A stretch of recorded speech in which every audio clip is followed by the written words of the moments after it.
청취자 여러분, 안녕하세요. 네, 안녕하세요. 오늘은 저희가 좀 특별한 자료를 하나 입수했습니다. 여러분께서도 궁금해하실 만한 내용인데요. 아, 그 자료 말씀이시죠? 네, 맞습니다. 바로 한 개인의 파산 사건, 그 채권자 집회 보고서 원본입니다. 물론 이름이나 사건 번호 같은 개인 정보는 저희가 다 가렸고요. 네, 그건 당연히 그래야 하고요. 이게 법원에 실제로 제출됐던 공식 보고서죠? 그렇죠. 그래서 이걸 보면 개인 파산이라는 게 그냥 서류상의 절차가 아니라 실제로는 이런 과정이구나 좀 생생하게 알 수 있을 것 같아서요. 네, 맞아요. 딱딱한 법률 용어보다는 실제 사례를 통해 보는 게 훨씬 와닿죠. 그래서 오늘 저희 목표는 이 보고서의 핵심 내용만 쏙쏙 뽑아서 도대체 어떤 정보가 중요하게 다뤄지는지 그리고 절차가 어떻게 흘러가는지 좀 알기 쉽게 풀어보는 겁니다. 좋습니다. 한번 같이 자세히 들여다보시죠. 자, 보고서를 딱 펼치면 일단 이 사건의 채무자에 대한 정보가 나오네요. 29살 여성이시고 지금은 직업이 없으신 상태. 네, 현재 무직 상태라고 되어 있죠. 근데 제가 좀 마음이 아팠던 건 이 빚이 생긴 과정이에요. 2015년에. 그러니까 지금으로부터 꽤 됐죠. 네, 한 10년 가까이 됐네요. 아버지가 이분 명의로 통장이랑 카드를 만들어서 대출을 받으셨대요. 그리고는 연락이 끊기신 거죠. 참 전형적이면서도 안타까운 경우인데요. 소위 말하는 명의 대여 문제군요. 네, 결국 그 빚 총액이 얼마라고 나왔죠? 약 8,385만 원 정도 됩니다. 와, 8,300만 원? 그걸 29살에? 그것도 본인이 쓴 것도 아니고 그냥 갑자기 떠안게 된 거잖아요. 그렇죠. 이 부분이 사실 파산 절차에서는 굉장히 중요하게 보는 지점 중 하나입니다. 빚이 어떻게 생겼는지가 중요하다는 말씀이시죠? 네, 정확합니다. 그러니까 본인이 사치를 했다거나 사업을 하다 실패한 게 아니라 가족, 구체적으로 아버지로 인해서 어쩔 수 없이 비자발적으로 발생한 채무라는 점, 이게 나중에 면책심사 같은 거 할 때 상당히 고려될 수 있거든요. 그렇군요. 단순히 빚 액수만 보는 게 아니라 그 배경까지 다 살피는 거네요. 물론입니다. 채무 발생 경위는 파산 신청의 정당성을 보여주는 중요한 근거가 될 수 있습니다. 알겠습니다. 자, 그럼 이분의 재산 상황은 어땠을까요? 보고서에는 어떻게 나와 있나요? 재산은 거의 없다고 봐도 무방한 수준입니다. 아, 그래요? 네, 농협에 예금이 한 76만 원 정도 있고요. 그리고 DB손해보험에 보험이 하나 있는데 이걸 해지했을 때 받을 수 있는 예상 환급금이 한 230만 원 정도. 이게 전부입니다. 예금 76만 원이랑 보험 해지하면 230만 원 정도, 그게 다군요. 네, 그리고 파산 절차에서는 이 재산을 조사하고 평가하는 게 아주 중요한데요.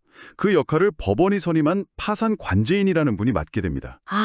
파산 관제인, 들어본 것 같아요. 중립적인 위치에서 조사를 하는 거죠? 맞습니다. 채무자 편도 아니고 채권자 편도 아니고 객관적인 입장에서 재산을 꼼꼼히 확인하고 법원에 보고하는 역할을 하죠. 그럼 이 파산 관제인이 이 예금 76만 원이랑 보험 환급금 230만 원을 어떻게 봤을까요? 빚이 8천만 원이 넘는데 그래도 있는 돈으로 조금이라도 갚아야 하는 거 아닌가, 이렇게 생각할 수도 있을 것 같은데요. 네, 그럴 수 있죠. 좋은 질문입니다. 그런데 법에는 또 기준이 있습니다. 우선 예금 76만 원은요. 법에서 최소한의 생계를 보장하기 위해서 압류할 수 없도록 정해놓은 금액이 있어요. 압류 금지 재산? 네, 맞습니다. 6개월간의 생계비에 해당하는 금액인데 현행 기준으로는 한 1,110만 원 정도 되거든요. 근데 76만 원은 그 기준에 훨씬 못 미치죠. 그러니까 이건 애초에 건드릴 수 없는 돈인 겁니다. 법으로 보호되는 돈이군요. 그렇죠. 그리고 이제 보험 해지 환급금 230만 원. 이것도 전액을 다 가져올 수 있는 게 아닙니다.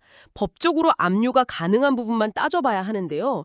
이 경우에는 계산해 보니 약 80만 원 정도만 압류가 가능하다고 추산됐어요. 230만 원 중에 80만 원이요? 네. 나머지 150만 원 정도는 또 법적으로 보호되는 부분이 있는 거죠. 그럼 그 80만 원은 어떻게 되나요? 빚이 8천인데 80만 원이라도 갚아야 하는 거 아닌가요? 바로 그 지점인데요. 80만 원, 채무 총액에 비하면 정말 아주 작은 금액이잖아요. 네, 그렇죠. 세 발의 피 같은 느낌인데요. 맞아요. 근데 이 80만 원을 실제 채권자들한테 나눠주려면 이걸 회수하고 보관하고 또 채권자들한테 비율대로 배당하는 절차를 거쳐야 해요. 근데 이 과정에 드는 시간이나 행정비용이 어떨까요? 그 80만 원보다 비용이 더 들 수도 있겠네요. 배보다 배꼽이 더 크다고 해야 하나? 정확합니다. 바로 그거죠. 그래서 파산 관제인은 이 80만 원이라는 금액이 너무 소액이라서 이걸 실제 환수하고 배당하는 절차를 진행하는 게 실익이 없다고 판단한 겁니다. 실익이 없다. 네, 그래서 이런 경우에는 그 재산을 회수하는 것을 포기합니다. 이걸 법률 용어로는 환가 포기라고 불러요. 환가 포기. 아, 그러니까 절차의 효율성이나 현실적인 측면을 고려하는 거군요. 그렇죠. 채권자 입장에서는 뭐 단돈 10,000원이라도 받고 싶겠지만 절차 진행 비용까지 따져보면 의미가 없는 경우가 많거든요. 그래서 결론적으로 이분한테는 채권자들에게 나눠줄 만한 실질적인 재산은 없는 상태다. 이렇게 본 거죠. 그렇군요. 이해가 되네요. 재산 말고 또 파산관제인이 중요하게 보는 부분이 있었을까요? 뭐 예를 들면 과거 기록 같은 거요? 네, 당연히 확인합니다. 이 보고서에도 명시되어 있는데요. 이 채무자가 과거에 파산 신청을 해서 면책을 받은 경험이 있는지, 뭐 최근에 이혼하면서 재산을 배우자에게 부당하게 넘기지는 않았는지 이런 것들을 다 봅니다. 아, 그런 꼼수를 부리는 경우도 있을 수 있으니까요. 그렇죠. 만약에 과거 7년 이내에 면책받은 사실이 있다거나 아니면 뭐 파산 신청 직전에 재산을 몰래 숨기거나 뭐 허위로 진술하거나 이런 게 발견되면 법에서 정한 면책 불허가 사유에 해당될 수 있어요. 면책 불허가 사유. 그게 있으면 어떻게 되는데요? 말 그대로 면책을 못 받게 되는 거죠. 파산 선고는 받더라도 빚이 그대로 남는 겁니다. 아주 심각한 결과죠. 와, 그럼 정말 큰일이네요. 근데 이 사건에서는 그런 문제는 없었나요? 네, 다행히 이 보고서 상으로는 그런 면책 불허가 사유는 발견되지 않았다고 명확히 기재되어 있습니다. 과거 파산 이력 없고 이혼 경력 없고 재산 은닉 정황 같은 것도 없었다는 거죠. 휴, 다행이네요. 그럼 이제 슬슬 결론으로 가봐야 할 텐데요. 이 모든 상황, 그러니까 채무 발생 경위, 재산 상태, 면책 불허가 사유 유무, 이런 것들을 다 종합해서 파산관제인이 내린 최종 결론은 뭐였나요? 네, 관제인의 최종 의견은 이렇습니다. 네. 첫째, 채무조는 현재 소득 활동을 못하고 있기 때문에 8,385만 원이라는 빚을 갚을 능력이 없다. 즉, 지급 불능 상태다. 지급 불능. 네. 둘째, 앞서 말씀드린 것처럼 채권자들에게 나눠줄 만한 재산, 배당 재환이 사실상 없다. 네. 환가 포기했으니까요. 그렇죠. 셋째, 면책 불허가 사유, 그러니까 재산을 숨기거나 하는 등의 문제점이 발견되지 않았다. 네. 따라서 이 파산 절차를 더 이상 진행하는 것은 실익이 없으므로 절차를 종료하고 이걸 파산 폐지라고 합니다. 채무자의 남은 빚 전액을 면제해서 이게 바로 면책입니다. 경제적으로 다시 일어설 기회를 주는 것이 타당하다. 이런 의견을 법원에 제시한 겁니다. 아, 파산 폐지 및 면책 의견. 결국 법원에서 이 의견을 받아들이면 이분은 빚에서 완전히 벗어나서 새 출발을 할 수 있게 되는 거군요. 네, 그렇습니다.